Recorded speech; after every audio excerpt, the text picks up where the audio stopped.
Hello dear students, in previous class we have discussed the solution chapter. Today I will continue from the mole fraction. What is the mole fraction? Definition of mole fraction is mole fraction. Mole fraction of any component in the solution is the number of moles of that component divided by the total number of moles of all the components. इसका मतलब क्या है कि किसी solution के अंदर यदि हमारे पास डिफरेंट डिफरेंट कंपोनेंट्स हैं और एक सॉल्यूशन को बनाने के लिए हमारे पास दो कंपोनेंट चाहिए होते हैं, एक सोल्यूट एक सोलवेंट, जिससे हमारे पास सॉल्यूशन बनता है। तो हम सोल्यूट का मोल फ्रैक्शन निकाल सकते हैं और सॉल्वेंट का मोल फ्रैक्शन निकाल सकते हैं। इसका मतलब ये है कि किसी भी कंपोनेंट का मोल फ्रैक्शन हम कैलकुलेट कर सकते हैं, और उसे कैलकुलेट करने के लिए हम किस फॉर्मूले का यूज़ करते हैं वो ज़रा डिस्कस करते हैं। फॉर बाइनरी मिक्सचर, जैसे हमारे पास कोई बाइनरी मिक्सचर है तो बाइनरी मिक्सचर के लिए हमने क्या किया, x solute mole fraction of solute निकालना है। तो मोल फ्रैक्शन ऑफ सोल्यूट का मतलब है moles of solute divided by total moles in solution. Moles of solute को हमने स्मॉल एन से डिनोट किया, और टोटल मोल्स इन सॉल्यूशन का मतलब है कि मोल्स ऑफ सोल्यूट और मोल्स ऑफ सॉल्वेंट।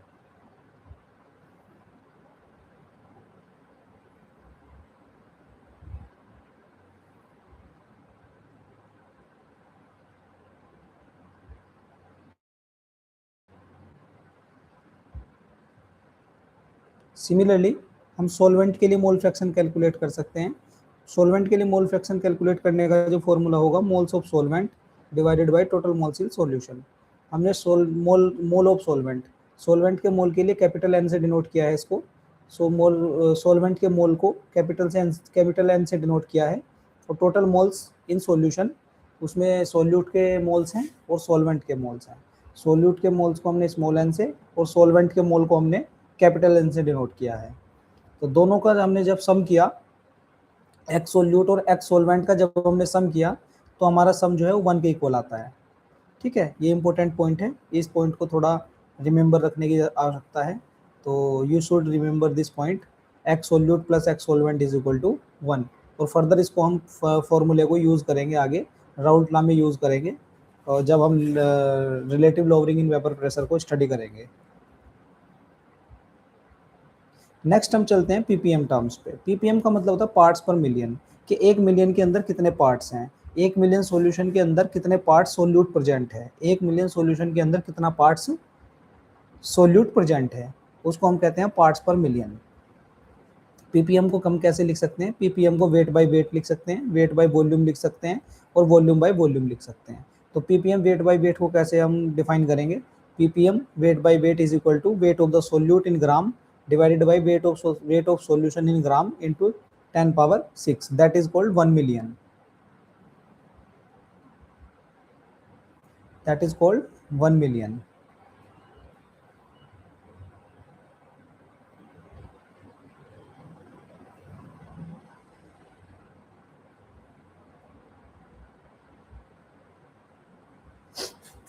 पीपीएम को वेट बाय वॉल्यूम में भी हम कैलकुलेट कर सकते हैं।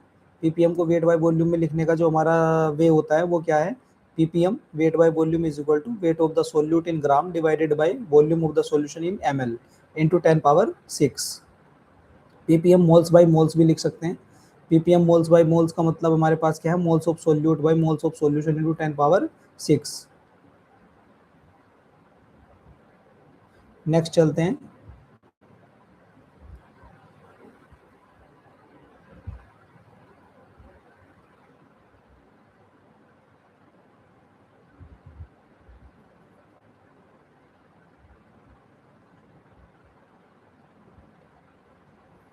हम एक एग्जांपल लेते हैं, एक एग्जांपल के तौर से समझेंगे। We have, if we have 10 molal urea solution, 10 molal, molal का मतलब होता है कि mole per 1000 gram of solvent. If we have 10 molal urea solution, calculate mole fraction of urea in this solution and also calculate percent weight by weight of urea. Molecular weight of urea is 60।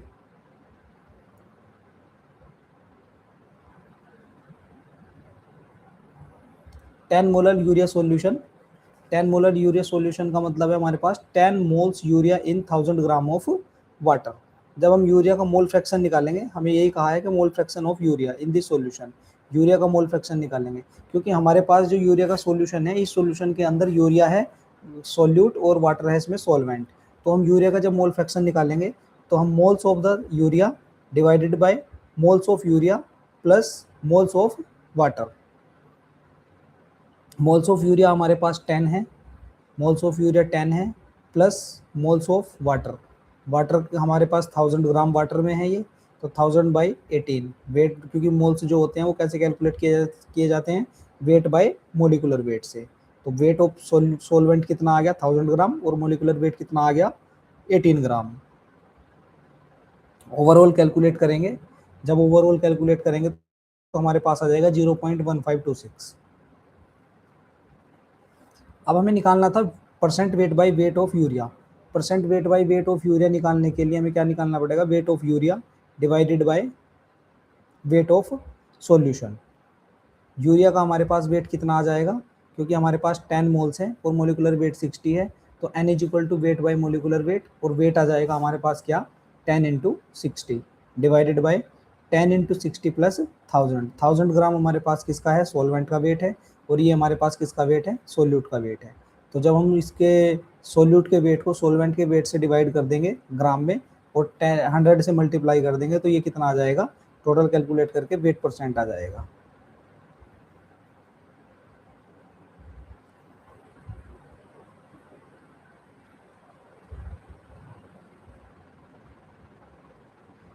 जो calculate करके आएगा 37.5%। एक special note है, for dilute aqueous solution जो हमारे पास molality होती है वो मोलैरिटी के बराबर हो जाती है। हमने मोलैलिटी और मोलैरिटी के अंदर एक रिलेशन देखा था कि molality is equal to molarity into 1000 divided by 1000 into density minus molarity into molecular weight. ठीक है, यदि हम क्या करें, मोलैरिटी को मोलैलिटी के बराबर रख दें डाइल्यूट सॉल्यूशन के लिए, डाइल्यूट एक्वस सॉल्यूशन के लिए, तो यहाँ पर आने वाला है 1 ग्राम पर ml। मोलैलिटी आने वाली है कितनी, 1 ग्राम पर ml।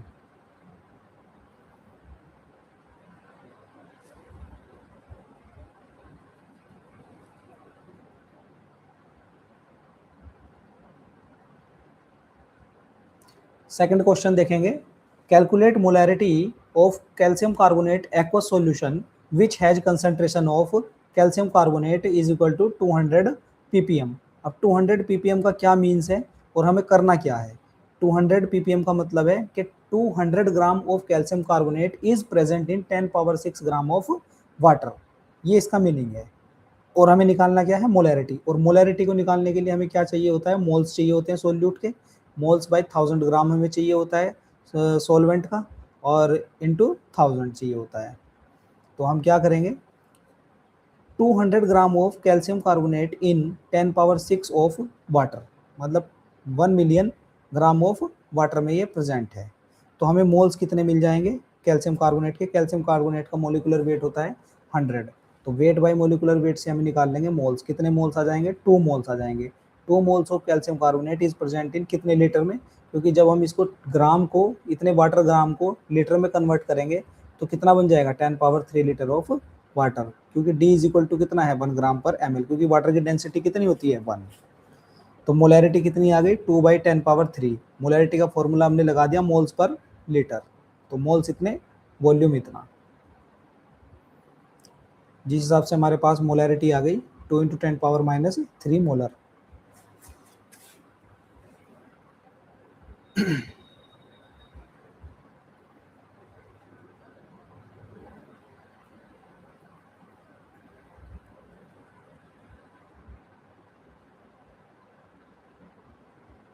अब हम बात करेंगे सोल्यूबिलिटी की। सोल्यूबिलिटी होती क्या है, सोल्यूबिलिटी की जो डेफिनेशन है वो है the maximum amount of substance, the maximum amount of substance is dissolved in a specified amount of solvent, generally 100 gram of solvent at a specified temperature to form a saturated solution. इसका meaning ये है कि हम किसी भी solvent के अंदर, किसी भी सॉल्वेंट की फिक्स्ड अमाउंट के अंदर, that is 100 gram of solvent, उसके अंदर maximum amount of substance, maximum amount of solute को डिसोल्व करते हैं एट ए पर्टिकुलर टेम्परेचर पर to form a saturated solution, उसको हम कहते हैं सोल्यूबिलिटी। तो हम क्या कह सकते हैं, the maximum amount of substance is dissolved in a specified amount of solvent, generally 100 gram of solvent at a specified temperature to form a saturated solution is called solubility. अब बात करेंगे किसी भी चीज की जो सोल्यूबिलिटी होती है वो किस चीज पर डिपेंड करती है. Solubility of one substance into another depends on, कि जब हम किसी एक सब्सटेंस को किसी दूसरे में डिसोल्व कर रहे होते हैं तो वो किस चीज पर डिपेंड करती है, उस चीज के बारे में थोड़ा सा हम समझते हैं. तो वो डिपेंड करता है nature of the solute and solvent, कि सोल्यूट का नेचर कैसा है और सोलवेंट का नेचर कैसा है. दूसरा टेम्परेचर पर डिपेंड करती है, तीसरा प्रेशर पर डिपेंड करती है. सोल्यूबिलिटी के 3 फैक्टर होते हैं, कि nature of the solute solvent, second one temperature, third one pressure.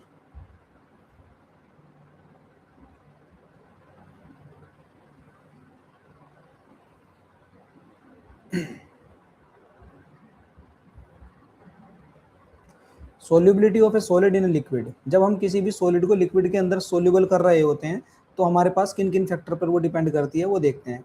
Like dissolves like, सबसे पहला फैक्टर है like dissolves like. Like dissolves like का मतलब होता है कि सेम डिजोल्व होगा सेम में, मतलब कि अगर पोलर है तो पोलर के अंदर डिजोल्व होगा, नॉन पोलर है तो नॉन पोलर के साथ डिजोल्व होगा. तो हमने यही लिखा है कि polar solute dissolves in polar solvents. इसका एक एग्जांपल ले सकते हैं कि जैसे NaCl और शुगर है dissolve डायली in water but naphthalene and anthracene do not. Means NaCl क्या है, पोलर है, ठीक है, तो वो वाटर के अंदर डिजोल्व हो जाता है. नेफ्थलीन और एंथ्रासिन क्या है, नॉन पोलर है, और वाटर क्या है हमारे पास, पोलर है, तो नॉन पोलर पोलर के साथ डिजोल्व नहीं होता. Second one, non polar solute dissolve in non polar solvents. जो नॉन पोलर सोल्यूट होते हैं वो नॉन पोलर सोलवेंट के अंदर डिजोल्व हो जाते हैं. जैसे naphthalene and anthracene dissolve in readily in benzene, कि नेफ्थलीन और एंथ्रासिन जो है वो डिजोल्व हो जाता है जल्दी से जल्दी बेंजीन के अंदर, लेकिन NaCl और शुगर बेंजीन के अंदर डिजोल्व नहीं होता. क्यों? क्योंकि एंथ्रासिन और नेफ्थलीन और एंथ्रासिन हमारे पास क्या है, नॉन पोलर हैं, और बेंजीन भी हमारे पास क्या है, नॉन पोलर है, इसलिए नॉन पोलर के अंदर डिजोल्व हो जाता है. वेयर एज, जबकि हमारे पास NaCl क्या है, पोलर है, और बेंजीन नॉन पोलर है, इसलिए पोलर हमारा नॉन पोलर के साथ डिजोल्व नहीं होगा.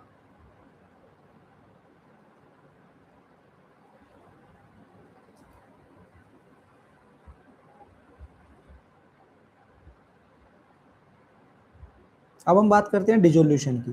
When a solid solute is added to the solvent, some solute dissolves and its concentration increases in solution. This process is known as dissolution.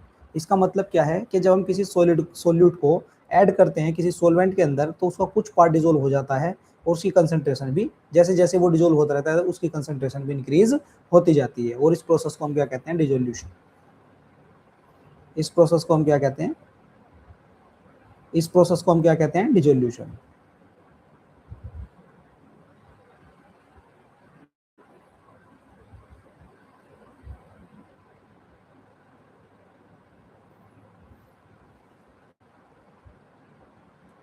अब बात करते हैं सैचुरेटेड सॉल्यूशन की. सैचुरेटेड सॉल्यूशन क्या होता है, ए solution in which more solute can not be dissolved at the same temperature is called saturated solution. मतलब क्या है कि हमने क्या किया, किसी सॉल्यूशन के अंदर सोल्यूट को डिजोल्व कर दिया एक पर्टिकुलर टेम्परेचर पर, फर्दर उसकी क्वांटिटी को, किसकी, सोल्यूट की क्वांटिटी को फर्दर सोलवेंट उस सॉल्यूशन में डिजोल्व नहीं किया जा सकता, तो उस कंडीशन को हम क्या कह देते हैं, सैचुरेटेड सॉल्यूशन. अब बात करते हैं अनसैचुरेटेड सॉल्यूशन की. Unsaturated solution, it is a solution in which more amount of solute can be dissolved at the same temperature. कि हम क्या कर सकते हैं कि मोर अमाउंट को डिजोल्व कर सकते हैं एट द सेम टेम्परेचर, तो हम उसको क्या कहेंगे, unsaturated solution.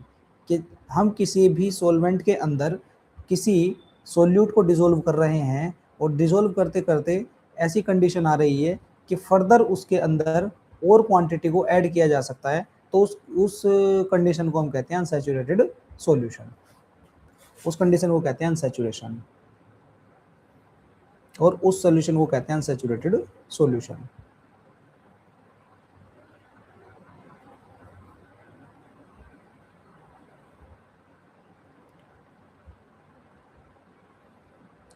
Effect of temperature on solubility of a solid in a liquid. कि जब हम किसी सॉलिड को लिक्विड के अंदर डिसोल्व करते हैं तो टेम्परेचर का क्या इफेक्ट पड़ता है. अब यहाँ पर दो चीज़ें होती हैं, दो बातें आती हैं कि जब हम किसी सोल्यूट को किसी सॉल्वेंट के अंदर मिक्स कर रहे होते हैं तो एक सॉल्यूशन बनता है, और इक्विलिब्रियम की कंडीशन पर अगर वो हमारे पास प्रोसेस एक्जोथर्मिक है, अगर उस प्रोसेस को हम कहें कि वो प्रोसेस एक्जोथर्मिक है, तो टेम्परेचर बढ़ाने पर सोल्यूबिलिटी डिक्रीज हो जाएगी। क्यों? क्योंकि टेम्परेचर पहले से ही बढ़ रहा होगा, और टेम्परेचर बढ़ा देने पर सोल्यूबिलिटी क्या हो जाएगी? डिक्रीज हो जाएगी। अगर हमारे पास किसी सोल्यूट को सॉल्वेंट के अंदर मिक्स कर दिया जाए और वो प्रोसेस हमारे पास एंडोथर्मिक हो, मतलब डेल्टा एच ग्रेटर देन 0 हो, तो टेम्परेचर को इंक्रीज करने पर सोल्यूबिलिटी भी इंक्रीज हो जाएगी। Got it?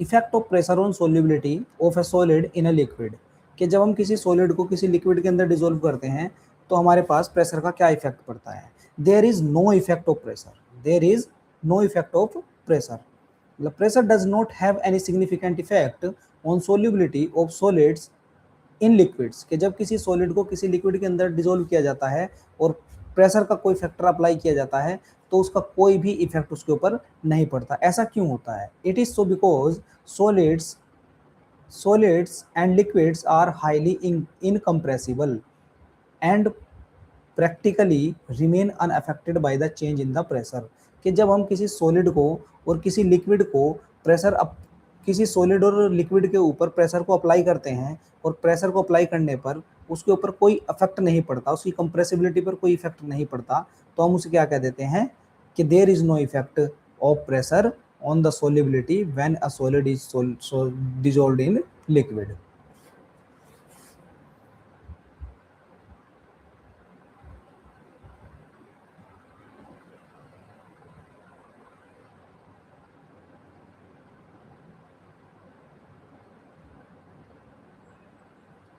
Solubility of gases in liquid, कि जब हम किसी भी गैस को लिक्विड के अंदर डिसॉल्व करते हैं, सोल्यूबल करते हैं, तो सोल्यूबिलिटी की डेफिनेशन क्या होती है?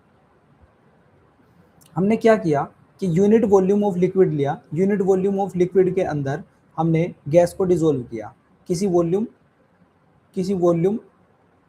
गैस की किसी वॉल्यूम को यूनिट वॉल्यूम ऑफ लिक्विड के अंदर डिसॉल्व किया to form a saturated solution, एक सैचुरेटेड सॉल्यूशन बनाने के लिए एक पर्टिकुलर टेम्परेचर पर और 1 atm प्रेशर पर। तो उसकी डेफिनेशन क्या हुई? It is defined as the volume of the gas in ml that can dissolve in unit volume of the liquid to form a saturated solution at the temperature of experiment and under 1 atm pressure. That is called solubility of gas in liquid, and the unit of it is mole per liter.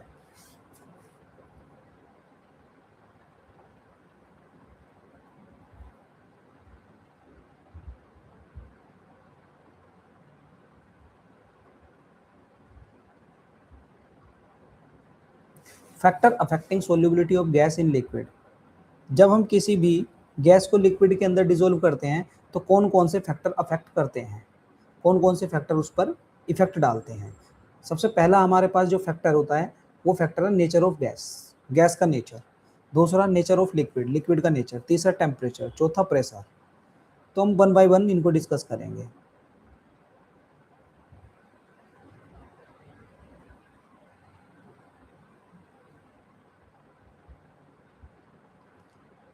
सबसे पहले मैं बात करता हूँ nature of gas.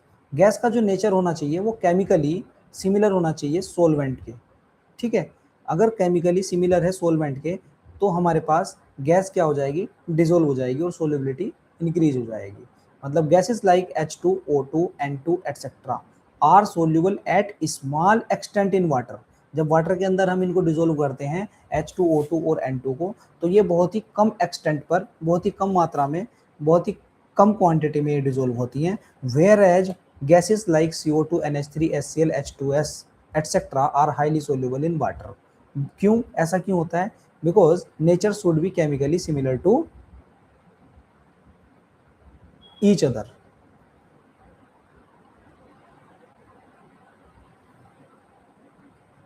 Each other,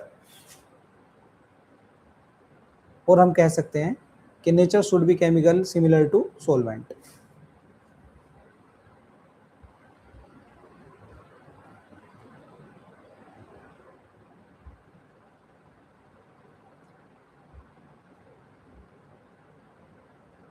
Nature of solvent is also similar to gases. Temperature effect, temperature effect को हम one half equation से explain कर सकते हैं।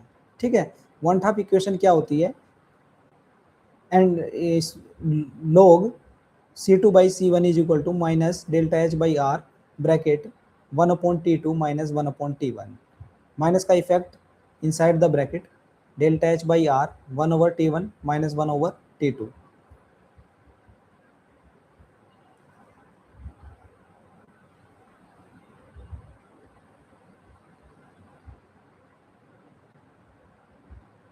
where C1 and C2 are concentration of solution at temperature T1 and T2. Delta H is enthalpy for 1 mole of gas at the average temperature। अब यहाँ पर depend करता है कि जैसे ही हम किसी भी गैस को किसी लिक्विड के अंदर डिसोल्व करते हैं या वाटर के अंदर डिसोल्व करते हैं तो वो हमारा प्रोसेस कैसा होता है, एक्सोथर्मिक प्रोसेस होता है। और एक्सोथर्मिक प्रोसेस में टेम्परेचर को बढ़ा देने पर क्या होता है, सोल्युबिलिटी क्या होती है, डिक्रीज हो जाती है with increase of temperature. Next हम देखेंगे इफेक्ट ऑफ प्रेशर। प्रेशर को इफेक्ट को एक्सप्लेन करने के लिए हेनरी साइंटिस्ट थे, उन्होंने एक लॉ दिया था।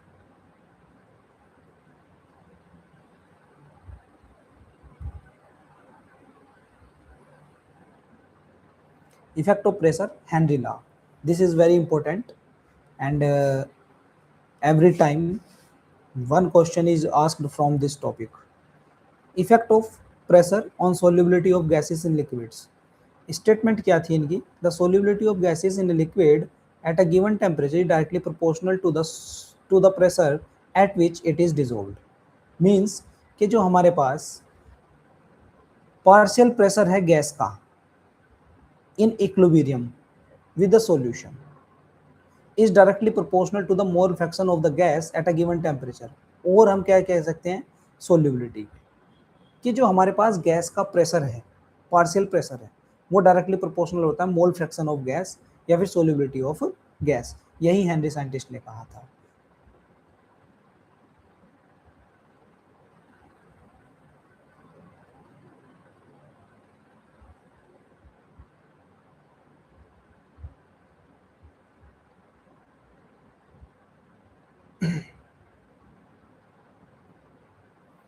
By Henry's law, x directly proportional p or p directly proportional to x, p is equal to khx where kh is Henry constant और x is equal to p over kh।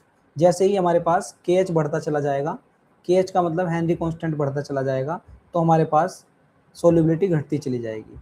या हम क्या कह सकते हैं कि प्रेशर जैसे increase होगा सोल्युबिलिटी भी इंक्रीज होती चली जाएगी गैस के केस में।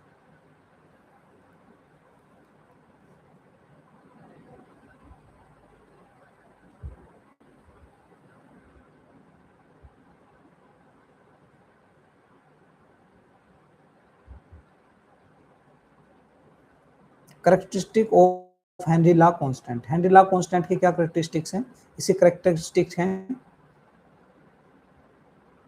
Unit same as those of pressure, torr और बार।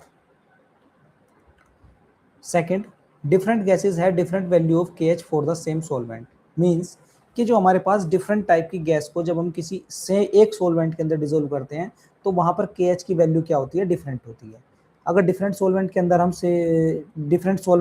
हम सेम गैस को डिसोल्व कर रहे हैं तब भी केएच क्या रहता है, डिफरेंट रहता है। The KH value of A gas is different in different solvent and it increases with the increase of temperature. ठीक है, जैसे ही हम क्या करते हैं, केएच की वैल्यू किसी एक गैस के लिए डिफरेंट रहती है इन डिफरेंट सॉल्वेंट ऑल्सो।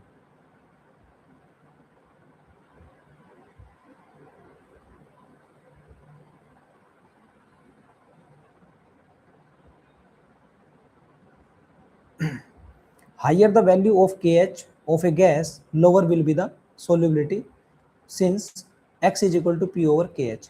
कि जैसे ही हमारे पास के एच क्या होता है, हाइयर हो जाता है, के एच की वैल्यू बढ़ जाती है, तो हमारे पास एक्स की वैल्यू क्या हो जाती है, घट जाती है, डिक्रीज हो जाती है। अब हम प्लॉट की बात करेंगे, ग्राफ की बात करेंगे। Plot of pressure versus solubility is a straight line passing through the origin with slope equal to kh. Since p is equal to khx and y is equal to mx, this is the mathematical expression. Where on y-axis we are taking pressure, partial pressure, and x on x-axis, and slope is, there is a x-axis and there is a slope. Slope is positive kh. As p increases, x also increases. So there is a linear line with slope kh, positive slope.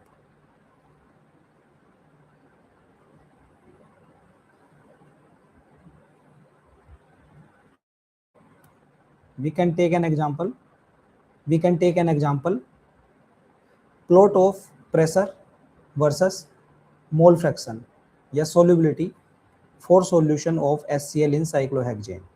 जब हम जब हम किसी gas HCl gas को cyclohexane के अंदर dissolve करते हैं, तो प्रेशर के बीच और उसकी सोल्यूबिलिटी के बीच क्या ग्राफ आता है, उस ग्राफ को हम यहाँ डिस्कस कर सकते हैं, यहाँ देख सकते हैं। ठीक है, this type of graph will obtain.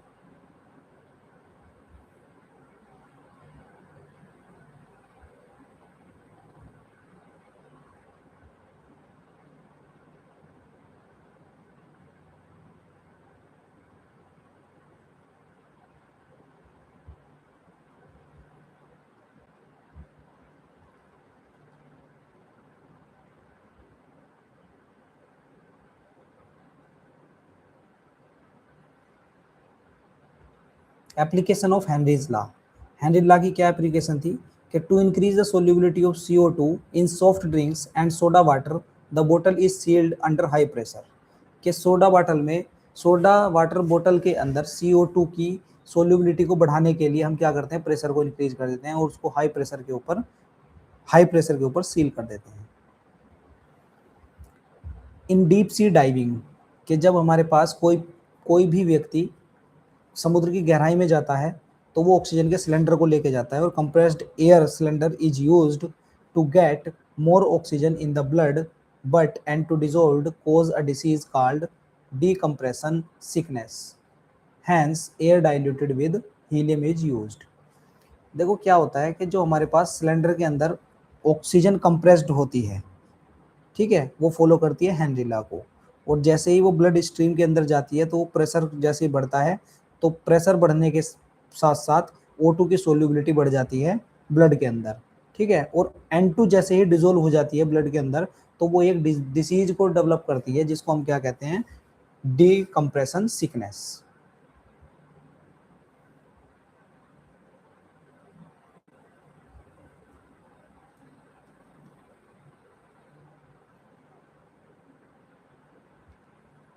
Similarly, in the function of lungs के फंक्शन में क्या होता है, in the lungs partial pressure of O2 is high, कि जो ऑक्सीजन का पार्शियल प्रेशर है वो बहुत ही ज़्यादा होता है। इट कंबाइंस विद हीमोग्लोबिन, ये हीमोग्लोबिन के साथ कंबाइन होता है टू फॉर्म ऑक्सी हीमोग्लोबिन। ठीक है, in the tissues partial pressure of O2 is low, tissues के अंदर पार्शियल प्रेशर क्या होता है, लो होता है। Therefore O2 is released from oxy haemoglobins, और ऑक्सी हीमोग्लोबिन से क्या होती है, O2 रिलीज हो जाती है for function of the cells के फंक्शन के लिए। तो ये लंग्स के अंदर प्रोसेस होता है कि हम ऑक्सीजन को इनहेल करते हैं और ऑक्सीजन और कार्बन डाइऑक्साइड को छोड़ते हैं। ठीक है, तो किस तरह से ऑक्सीजन हमारी बॉडी के अंदर जाती है और कैसे कंबाइन होती है हीमोग्लोबिन के साथ, और कैसे ऑक्सी हीमोग्लोबिन बनाती है।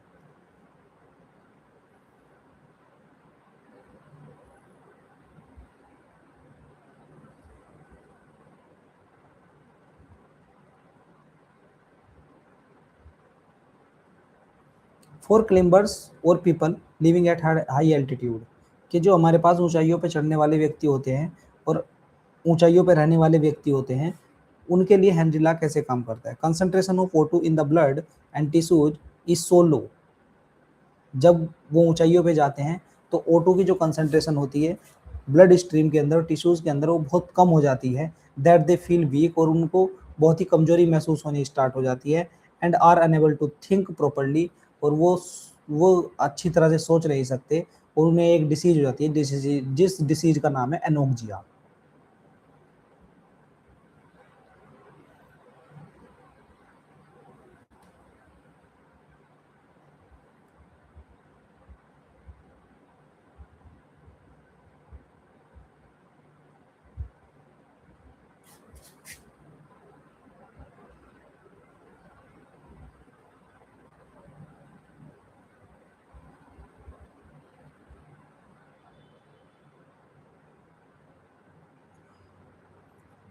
प्रेशर हेनरी ला की अनदर स्टेटमेंट क्या है? For solubility of gas in liquid the mass of the gases is directly proportional to the pressure of the gases above the liquid at particular temperature. मतलब क्या है कि जब हम किसी लिक्विड के अंदर किसी गैस को डिसोल्व करते हैं तो the mass of the gas का जो मास है m is directly proportional to the pressure of the gas above the liquid के ऊपर जो प्रेशर पड़ रहा है किसी गैस का उसके डायरेक्टली प्रोपोर्शनल होती है। तो m इज इक्वल टू के पी, वेयर के is Henry constant. The solubility of gas in a liquid increases with increases in the pressure के, जैसे जैसे प्रेशर हम बढ़ाते चले जाएंगे तो सोल्यूबिलिटी भी क्या होती चली जाती है? इंक्रीज होती चली जाती है।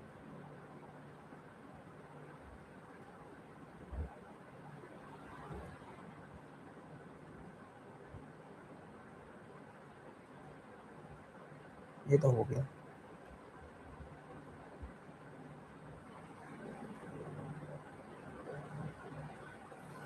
आइडियल सॉल्यूशन क्या होते हैं? वे सॉल्यूशन जो राउट लॉ को फॉलो करें, जिन्हें मिक्स करने पर उनकी एंथैल्पी चेंज ना हो, वॉल्यूम चेंज ना हो और ऑल इंटरेक्शंस क्या हों? इक्वल्स हो। तो हम क्या कहते हैं? Each component obeys route law at all temperature, कि सारे टेम्परेचर पे जो है हमारे पास ईच कंपोनेंट क्या करे? राउट लॉ को फॉलो करे। तो P A is equal to X A P A naught. P A naught का मीन्स क्या है?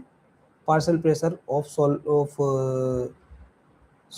solvent in pure state, partial pressure of solvent in pure state। pb is equal to xb or xb naught। there is no volume and enthalpy change on mixing। Delta H mixing क्या होनी चाहिए? Zero होनी चाहिए। Delta we mixing क्या होनी चाहिए? Zero होनी चाहिए।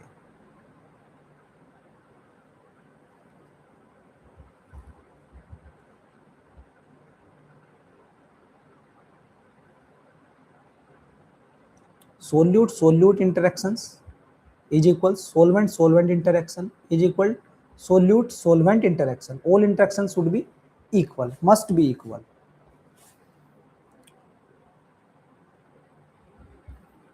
अब हम बात करेंगे नॉन आइडियल सॉल्यूशन की। दे डू नॉट ओबे राउट लॉ, वे राउट लॉ को फॉलो नहीं करते और मिक्स करने पर उनकी एंथैल्पी चेंज हो जाती है और डेल्टा वी भी चेंज हो जाता है, वॉल्यूम भी चेंज हो जाती है। ठीक है। They do not obey Raoult's law. P A is equal to not X A P A naught और P B is equal to not P B X B P B naught. There is volume and enthalpy change on mixing. Delta H mixing is equal to not zero और delta V is equal to not zero.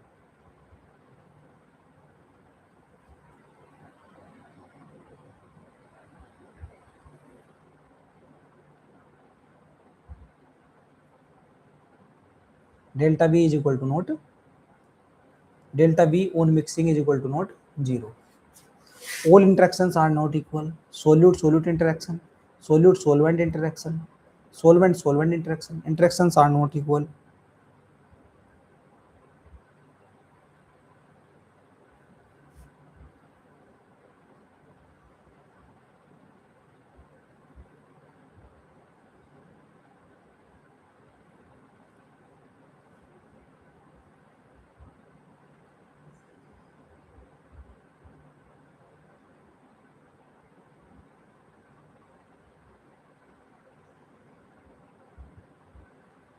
graphical representation of ideal solution।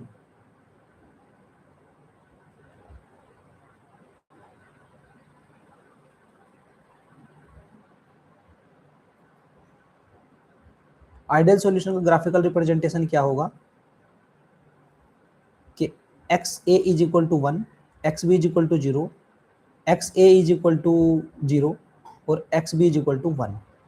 हमारे पास जो जो हमारे पास Raoult law है, Raoult law के अंदर अगर जो हम एक्स ए को 1 रख दें, तो एक्स ए को 1 रखने के बाद हमारे पास पी ए किसके बराबर आ जाएगा, पी ए नोट के।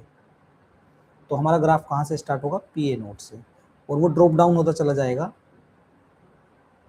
यहाँ तक।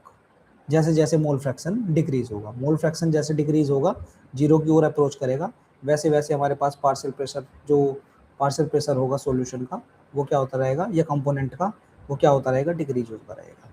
इसी तरह से हमारे पीबी के लिए हमारे पास पीबी नोट पे आ जाएगा, और उसका जो पार्शियल प्रेशर है वो क्या हो जाएगा, डिक्रीज होता चला जाएगा। ठीक है, और टोटल हमारे पास आ जाएगा P A plus P B.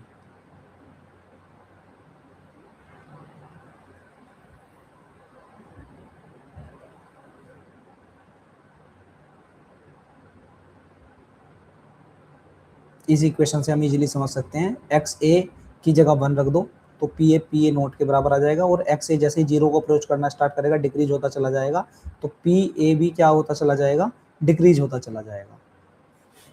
Similarly P x B के लिए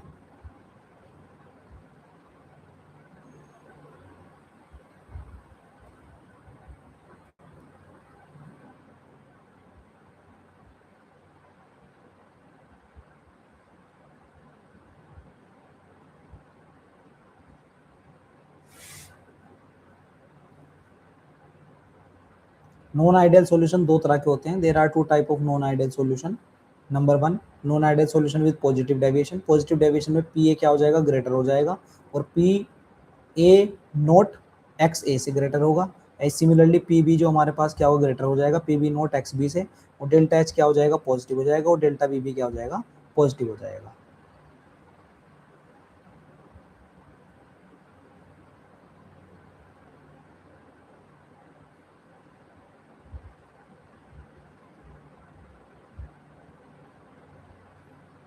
graphical representation of non ideal solution for positive deviation. Positive deviation के लिए हम क्या देखते हैं कि अगर ग्राफ राउल्ट लॉ को, अगर हमारे पास आइडियल सॉल्यूशन हुआ और आइडियल सॉल्यूशन हमारे पास राउल्ट लॉ को फॉलो कर रहा होगा, तो हमने राउल्ट लॉ के लिए जो ग्राफ देखा था, जो डैश्ड लाइन है, इससे क्या होगा, हमारे पास अगर पॉजिटिव डेविएशन हुआ तो पी बी ग्रेटर हो जाएगा, क्योंकि यहाँ पर पी बी तो इक्वल है P B naught X B के, लेकिन ग्रेटर होने के लिए ये क्या हो जाएगा, ऊपर चला जाएगा, कर्वेश आ जाएगा, और यहाँ पर पी बी ग्रेटर हो जाएगा, और क्या बन जाएगा, P B naught X B.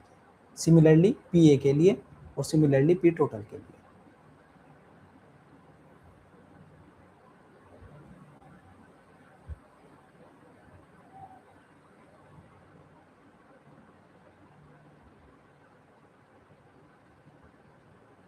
Non ideal solution with negative deviation. Negative deviation के लिए पी ए लेस देन हो जाएगा P A naught X A से, और पी बी लेस देन हो जाएगा P B naught X B से।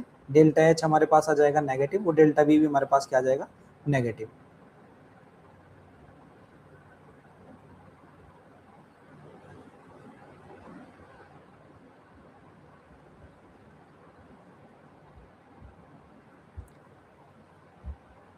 Graphical representation हम देख सकते हैं, जैसे हमने पॉजिटिव डेविएशन के लिए देखा था कि वो राउल्ट लॉ को फॉलो नहीं कर रहा था। अगर हमारे पास नेगेटिव डेविएशन में, नेगेटिव डेविएशन कैसे शो करेंगे, अगर हमारे पास सॉल्यूशन राउल्ट लॉ को फॉलो कर रहा होगा, ठीक है, तो हमारे पास डैश्ड लाइन का जो ग्राफ है वो वाला ग्राफ बन जाएगा। और अगर राउल्ट लॉ को फॉलो नहीं कर रहा होगा, नेगेटिव डेविएशन होगा, तो वो हमारे पास उस लाइन से नीचे की ओर कर्व लाइन आ जाएगी, P total less than PA plus PB. Similarly, PA less than PA not XA, PB less than PB not XB.